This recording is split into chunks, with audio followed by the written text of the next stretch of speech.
hippies get a rude awakening in New York. And John Candy stars as Uncle Buck, the world's worst babysitter. It's all coming up next on Siskel and Ebert.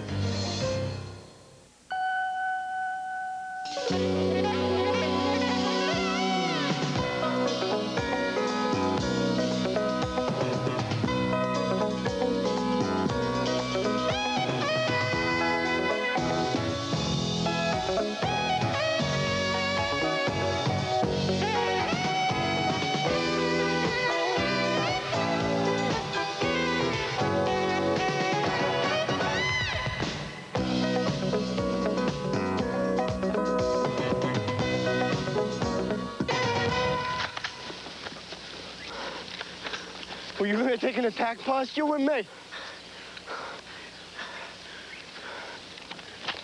Sean Penn and Michael J. Fox fight with morality and with the Vietnamese in Brian DePalma's Casualties of War. It's one of 5 new films we'll be reviewing this week on Siskel and Ebert. I'm Gene Siskel of the Chicago Tribune. And I'm Roger Ebert of the Chicago Sun-Times. Our first movie is Casualties of War, and it's based on a true story of a tragedy that took place during the Vietnam War when a 5-man unit of American soldiers kidnapped a young Vietnamese woman from her village, took her along on a patrol with them, raped her, and then murdered her. 4 of the men took part in the crime. The 5th one refused to join them, and although he was powerless to stop them from doing what they did, it was his testimony that eventually sent the other 4 to military prison. The movie stars Michael J. Fox as a soldier who doesn't want to go along with the crime, and Sean Penn as the sergeant brutalized by combat, who was the ringleader for the whole episode. This is nuts. We ain't supposed to be doing this. Everybody else is up for this. This is kidnapping, ain't it, Sergeant? Michael Fox knows that what they're doing is wrong, and he says that it's wrong, but Penn makes it clear that in the jungle there's only one standard, the standard of power. Clark got a weapon, Clark got a knife. We all got weapons. Anybody can blow anybody away. Any second. Which is the way it ought to be.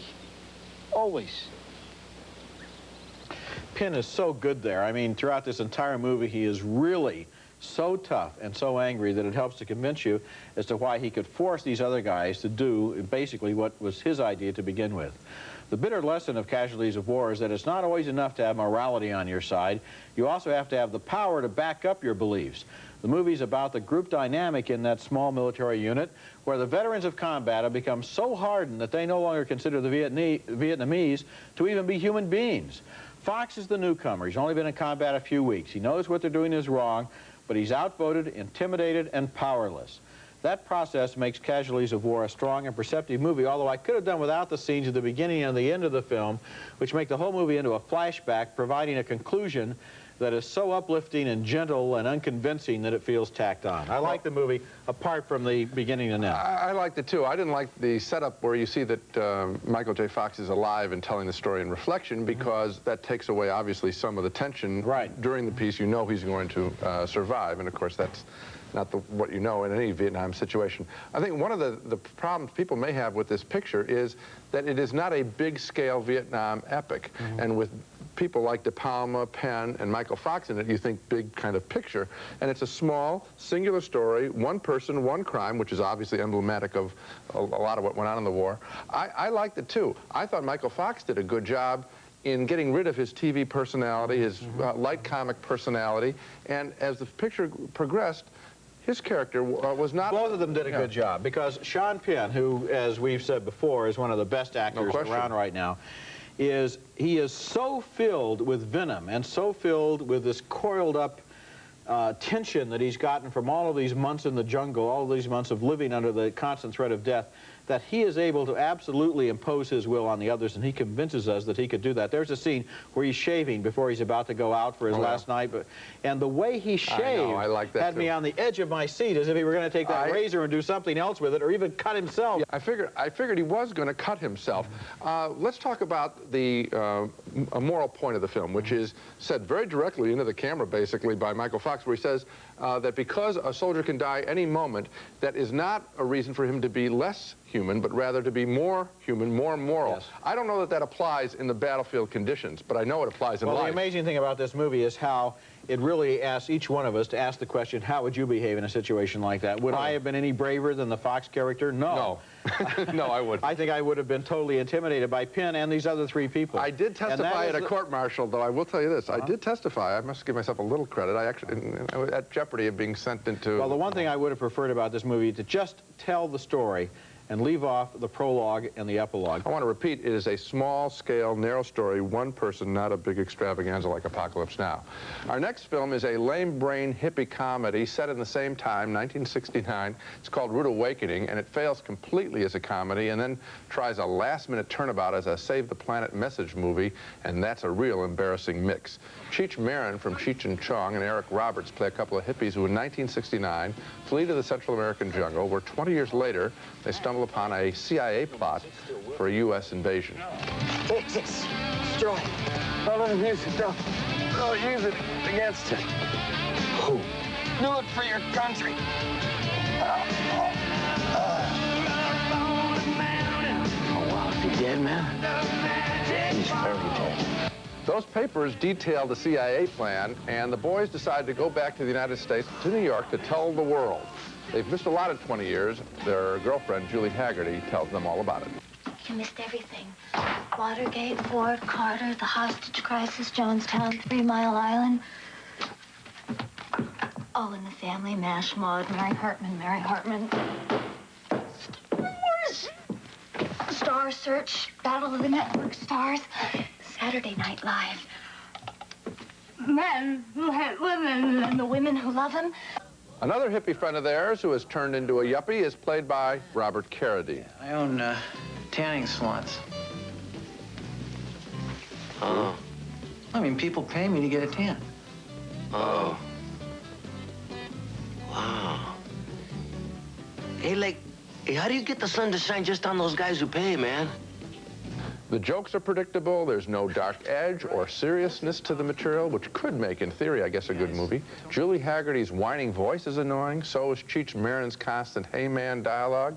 And Eric Roberts' much too earnest acting. I think one of the reasons the actors overdid their lines in this picture is that the lines are so empty and trivial. But saying them louder only makes Rude Awakening that much more difficult to watch. It's a awful film. I think it's worse than that. I think it's one of the worst films, not just of 1989, but of certainly one of the worst films of the 20 years since 1969. This movie is a bad idea from beginning to end, and it's not even one idea. You put your finger on it. There are two different movies here. First, it's kind of a Cheech and Chong comedy. Then it turns into really embarrassing stuff about the ozone layer and AIDS and crack and all the other problems. In the last 10 minutes, it's flipped in. Yeah. The last 10 minutes are just awful, including the fact that you catch this when those students turn up and say, "Hey, we want to follow you." Right. There was no logical way they could have known where to find those people in order to turn up and turn themselves into them. And also the way they just stand around, and you can see the kids acting. I mean, they're pretty... just they're standing there as witnesses to this wonderful revival that hasn't taken place. This movie is agonizingly bad in terms of dialogue, acting, directing, and basically in terms of conception from beginning to end. It's just a bad idea. It should have never been made. Well, in theory, you could make a picture about hippies hidden away and coming back. But it should have been a much darker film and a little, maybe poke. The easy way to go is to make the hippies right. Maybe go the other way. This summer we've had all of this 20th anniversary of Woodstock stuff, and really the basic thing to do if you want to observe that is go back and look at Woodstock. Right. Because all of the movies and all of the entertainments about what happened 20 years ago all seem to ring kind of false this summer. I think maybe 20 years ago isn't long enough. Maybe the 50th anniversary will be the time to do this. If you think about it, the hippie movies that were made in the early 70s, like RPM, they weren't very good either. Okay, coming up next, John Candy is the bachelor uncle called in to supervise 3 suburban kids in Uncle Buck. You have much more hair than your nose than my dad. How nice of you to notice. This movie is named Uncle Buck, and it stars John Candy as a character similar to the one he played in that wonderful 1987 comedy named Planes, Trains, and Automobiles. Both movies directed by the same man, John Hughes.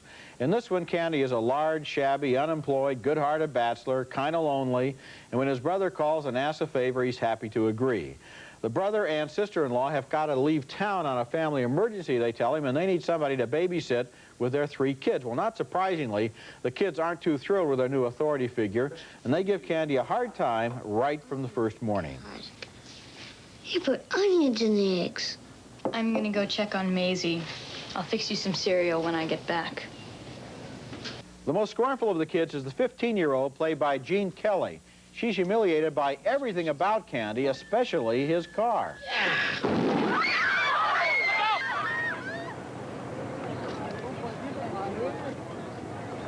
You tying your shoe?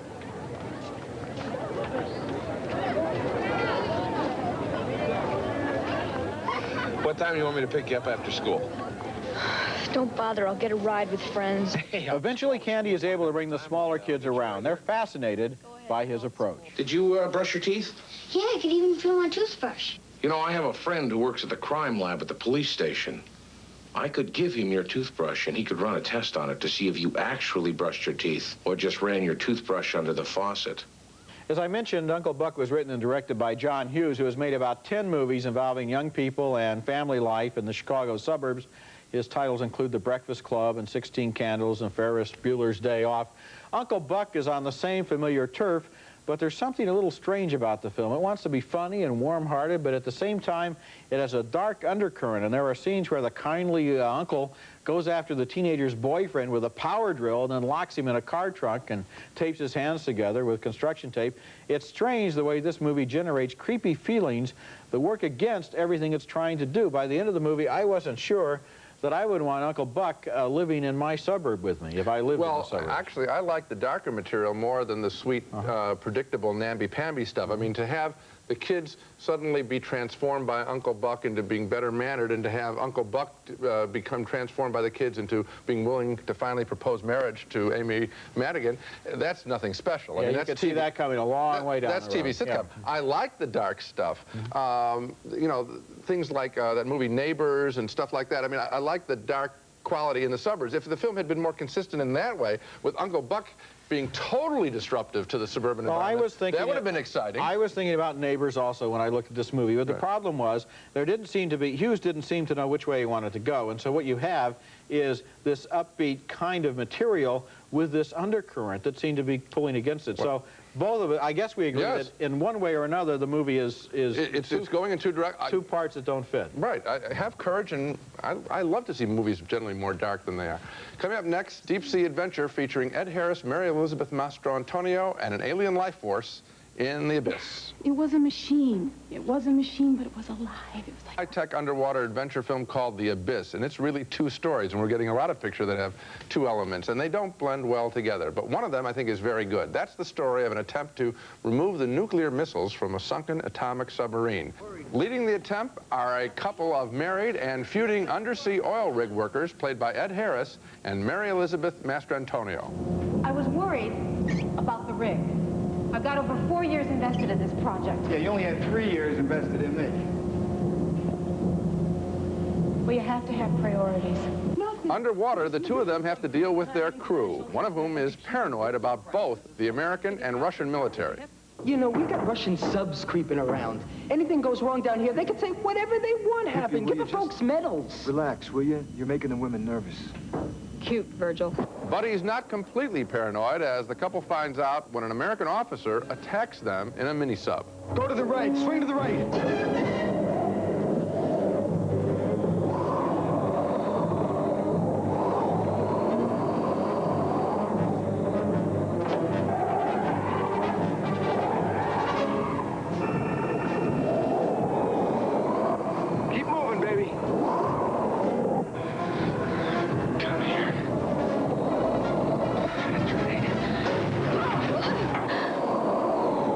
The underwater action is terrific, but the film goes aground when it tries for profundity with a close encounter with an E.T. clone. I seem to be having a problem here.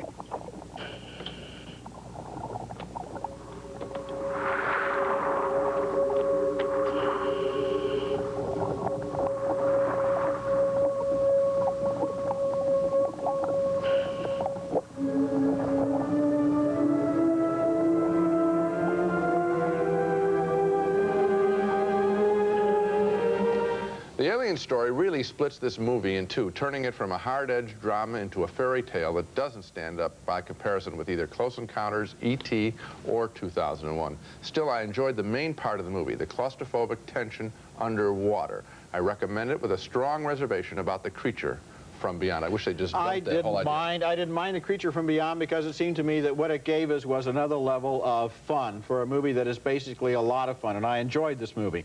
When you said it was two stories, I thought you were going to say that the other story was the relationship between Harris and Master Antonio, whether or not they'll get back together again. Oh, that I know. But I enjoyed that when she's trying to talk him through his, you know, when he's going to have a panic attack when he's down at 40,000 feet. That part I like. Deep he was. This movie has great special effects. Yes, it does. Convinced me that we were underwater. Yes, it did. And you could see what was happening. Oftentimes they try to fudge underwater movies by putting everything in a big cloud of sand or something so that you can't see that it's only models or something. This movie looked good, and I thought it was very exciting. I thought the ending, of course, cheap. I mean, we could have taken the last 5 minutes and just not had them. But didn't even look cheap. Yeah, I mean, like it was photographed on bad stock or something. The ending was not the best part of the movie, but I enjoyed it. Another thing I liked, it was produced by this woman, Gail Ann Hurd, who also made Aliens, which starred Sigourney Weaver. And it's the same idea, which is that the action character, the leader of the group, is a woman. And that provides a whole different dynamic for the whole crew that is interesting. It makes a lot of the cliches seem a little fresher. Yeah, but the problem is that the woman, at least in this case, I think, acts so macho that it gets a little corny at times. Well, if you were the boss of an undersea oil rig and you were a woman, wouldn't you act a little macho when you're down there? I probably would, but I'm watching it as a movie and I'm seeing it's a little bit out there. The problem for me is, I say, the alien stuff. Wouldn't you have liked the picture better if they hadn't had aliens down there and just spent more time with the rescue? I just think they just put in another element that was more fun. It doesn't work added to for the me. fun. Coming up next, Anthony Hopkins and Jeremy Irons, two of Britain's best actors, play members of an amateur acting company in A Chorus of Disapproval. I call her my Swiss Army wife. No man should be without one. Our next movie is based on a London stage hit by Alan Ayckbourn called A Chorus of Disapproval, and it tells the story of jealousy and intrigue within an amateur acting society in the British seaside town of Scarborough. An out-of-towner, played by Jeremy Irons, turns up one day and auditions for a part in a local amateur theatrical production, and in the local pub after the auditions, he meets some of the members of the troupe, including the company Sexpot. You've no idea what a pleasure it is to see a new man in the society. The director of the amateur company is a cantankerous Welshman played by Anthony Hopkins, who makes a specialty of offending people. At a rehearsal, he chews out one of his hapless amateur actors. That is cut! That was cut 2 days ago! Sorry, I don't have it. No, you don't have anything, Ted. That's your trouble, man. You don't have any ability. You don't have any intelligence. You don't have one single scrap of artistic sensibility. Meanwhile, Jeremy Irons falls passionately in love with Hopkins' wife, played by Prunella Scales.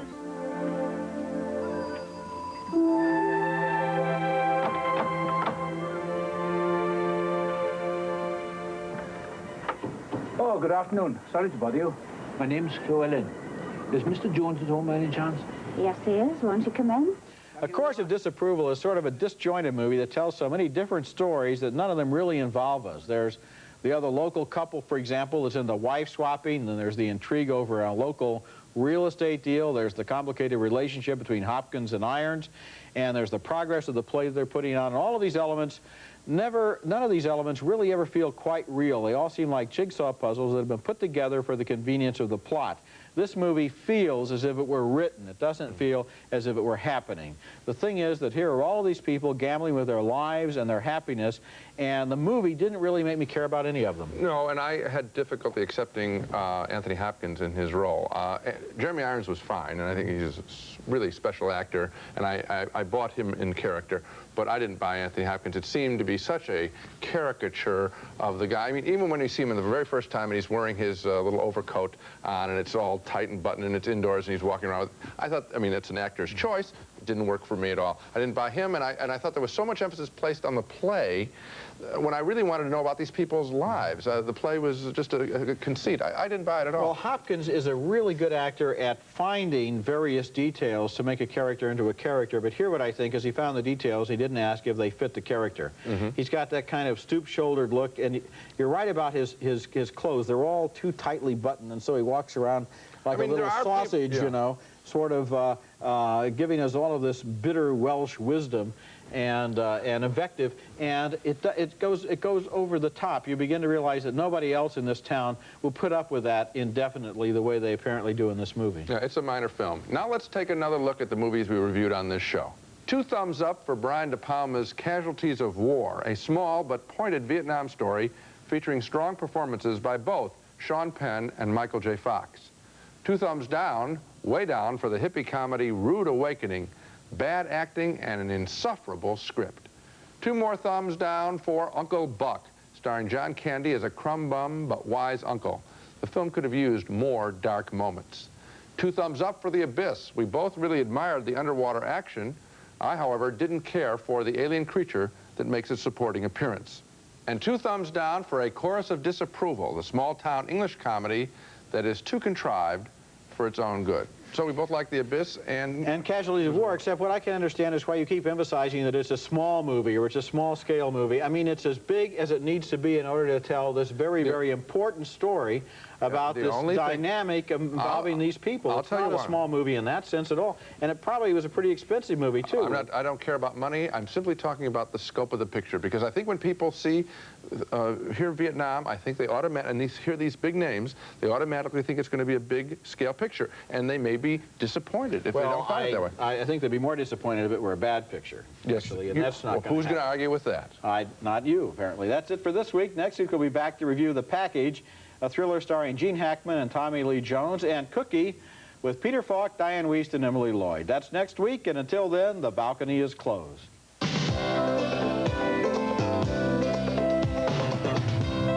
Raisinets and Goobers are playing everywhere, starring plump, juicy raisins and great golden peanuts. Both now feature creamy Nestle milk chocolate. New Soft Sense Moisturizing Shave Gel, designed just for women, with 7 rich moisturizers, including vitamin E. You've never shaved so soft. The Plockman family has been making quality mustard since 1852. Enjoy their mild yellow, Dijon, and stone ground mustards. Shout! Nothing cleans better than a squeeze of Lemon Power Shout. Want tough stains out? Squeeze Lemon Power Shout. For fitness. This is your last chance to call. Start looking and feeling better about yourself. Call now for your free 2-week membership. It's 1-800-283-6000. Pick up the phone and join the fun. After the show, the 2 weeks will cost you $19.95. The number again is 1-800-283-6000. Remember, at New England Health and Racket, they're serious about what they do, but they make it fun for you.